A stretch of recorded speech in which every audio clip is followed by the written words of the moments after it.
Lo más brutal que hemos enfrentado con dignidad, con decoro, con sabiduría, ha sido la guerra económica. El ilegal bloqueo financiero y comercial contra toda nuestra economía, expresado a través de la criminal política de sanciones, lo que más daño ha hecho al pueblo venezolano en este quinquenio de la traición y la crueldad. El ataque contra la economía en los últimos 5 años ha sido multiforme, cruel, extendido, creciente y planificado. Ha abarcado todos los aspectos de la economía real: los ingresos del Estado, la moneda, la producción y comercialización del petróleo, la deuda externa, el intercambio comercial con el extranjero, el oro, el petro, todos los minerales, la importación de alimentos, medicinas, bienes esenciales, la producción interna, la economía digital, todos los frentes de la economía. No ha habido una sola área de nuestra economía que no haya sido atacada y no haya sentido los terribles impactos de esta guerra y de este bloqueo. Las medidas dictadas por el gobierno supremacista de Donald Trump contra nuestro país y avaladas por sus gobiernos satélites han ido conformando una situación de progresiva asfixia económica que ha herido profundamente el cuerpo de la nación, afectando severamente a nuestra población.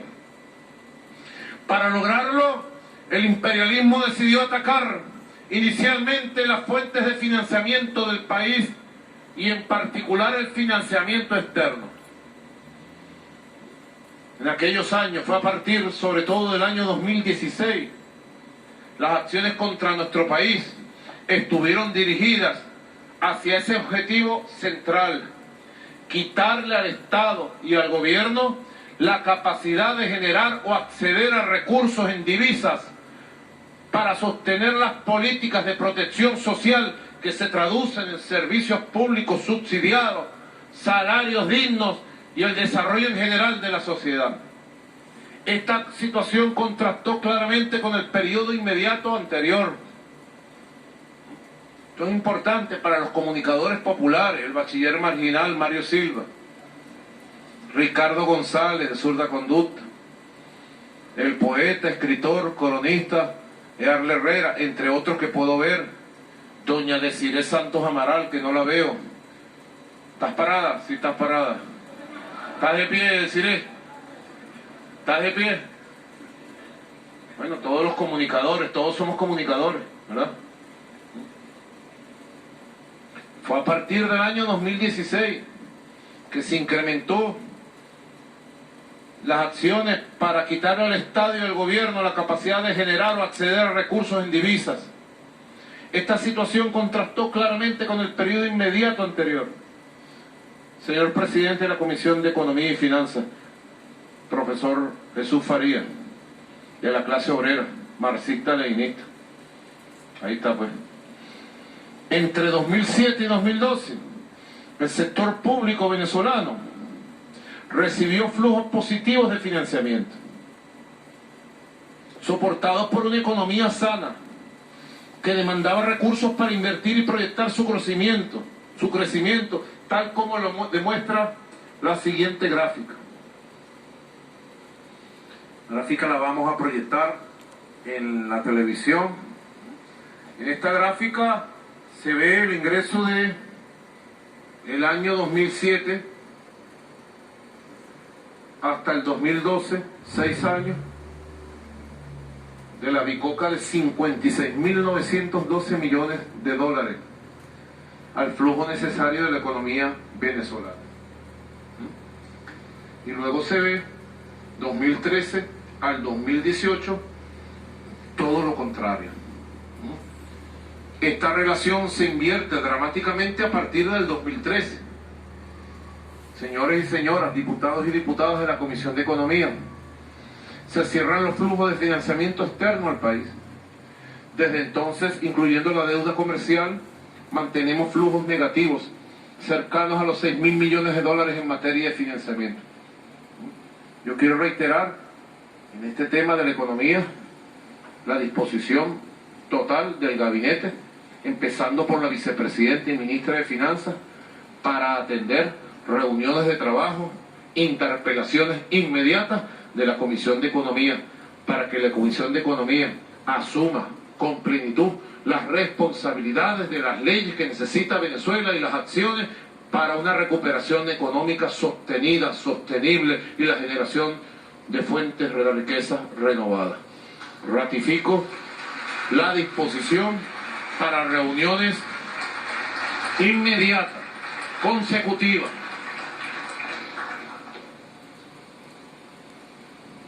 La fotico ahí.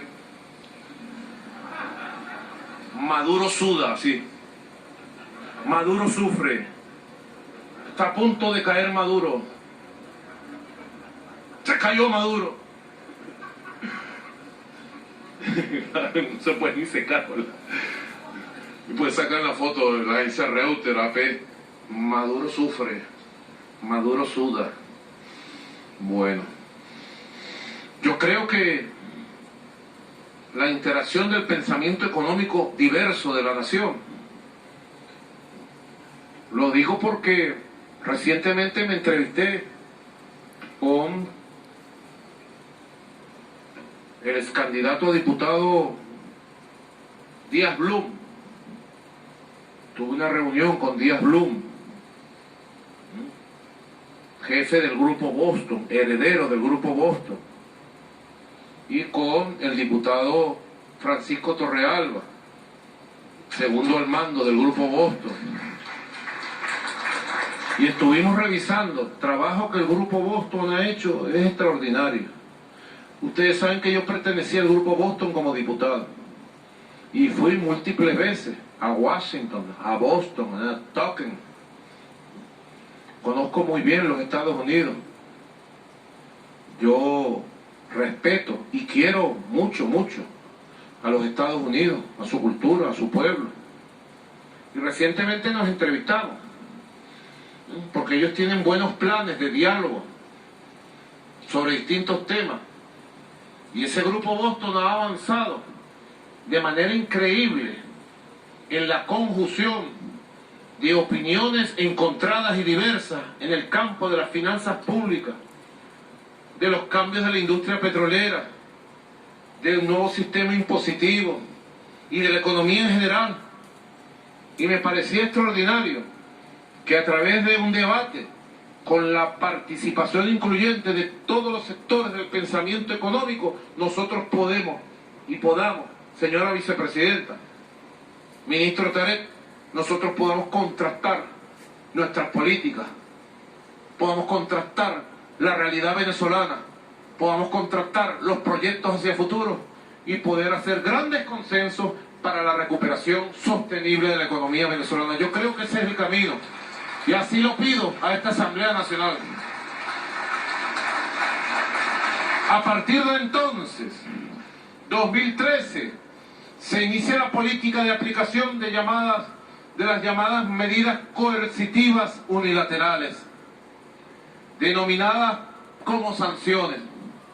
Sancionaron el oro venezolano, sancionaron el petro y las criptomonedas, persiguieron nuestras cuentas y nuestros recursos en el extranjero, se negaron a tramitar pagos, incluso para cargamentos de alimentos, compra de medicinas e insumos y equipos médicos necesarios para nuestro país. Los funcionarios del Departamento del Tesoro de Estados Unidos directamente, personalmente, chantajearon a decenas de empresas internacionales, obligándolas con Venezuela, obligándolas a cerrar sus operaciones y cortar todas las relaciones. Sancionaron incluso grandes empresas de potencias como China, Rusia, de países hermanos como Cuba, Irán y otros países, solo por mantener relaciones comerciales abiertas y transparentes con nuestro país.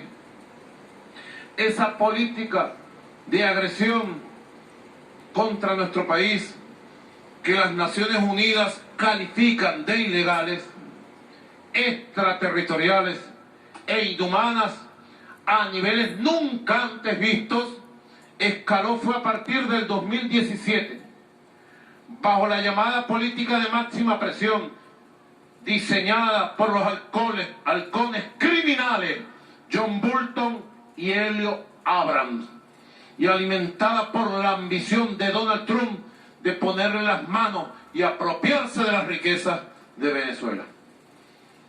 Siempre lo hemos dicho con voz clara y de frente. Es precisamente en ese año 2017, cuando el imperio, que sabía que Venezuela necesitaría un mayor volumen de recursos, porque comenzaba un nuevo ciclo de compromisos de pago con los acreedores internacionales, prohibió a la banca internacional negociar y refinanciar la deuda soberana y la deuda de PDVSA. De esta manera, al recorte de financiamiento y a la guerra de precios del petróleo diseñada para atacar a los países productores, se le sumó desde el 2017 la brutal escalada sancionatoria contra PDVSA y contra todos los órganos de las finanzas públicas. La abrupta caída de los ingresos externos de la República desarticuló drásticamente los equilibrios macroeconómicos, afectando las reservas internacionales, el Producto Interno Bruto, la balanza comercial, el índice de precios, la liquidez monetaria, las importaciones, los niveles de inversión, las tasas de interés y sobre todo, y lo más doloroso, el ingreso de los trabajadores y trabajadoras. El ingreso y el salario de los trabajadores y trabajadoras, que tiene que ser el centro de la política para remontar y recuperar los ingresos nacionales y los ingresos directos del trabajador por su jornada laboral. PDVSA, nuestra industria petrolera, ha sido el blanco principal de esta política de destrucción de tierra arrasada en materia económica diseñada y ejecutada por el gobierno extremista y saliente de Donald Trump. Desde el año 2015, el ataque contra nuestra industria petrolera siguió varios cursos de acción simultánea. Varios cursos. Compañero diputado, presidente Jesús Farías. Vicepresidente de la Comisión de Economía. Ah, mira, vale. Muy importante, ¿no?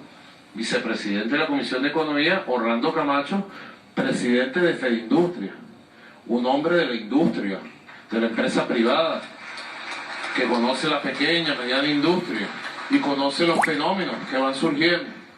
La gran esperanza que se una un marxista-leninista, heredero de las banderas del PCB, de Jesús Farías, con su nombre Jesús Farías, verdadero heredero de esas banderas históricas, y un empresario líder de Fedindustria.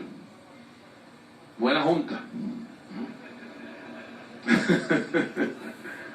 Buena junta. Desde el año 2015, el ataque contra nuestra industria petrolera siguió varios cursos de acción simultánea. Uno, la persecución financiera para asfixiarla económicamente. Dos, las operaciones jurídicas políticas en tribunales extranjeros para despojarla de sus activos. Tres, el embargo al comercio internacional del petróleo venezolano, que incluyó desde sanciones a empresas de transporte hasta el asalto y robo de buques que transportaban gasolina comprada y pagada por Venezuela, que luego fue subastada por los Estados Unidos en un verdadero acto de filibusterismo económico. 4. El sabotaje interno para producir la caída de la producción y la corrupción interna. Los impactos de esta campaña contra la industria petrolera, por supuesto, impactaron de manera profunda su capacidad operativa, sus ingresos y la producción del crudo venezolano. El primer ataque vino por la vía de la guerra de precios.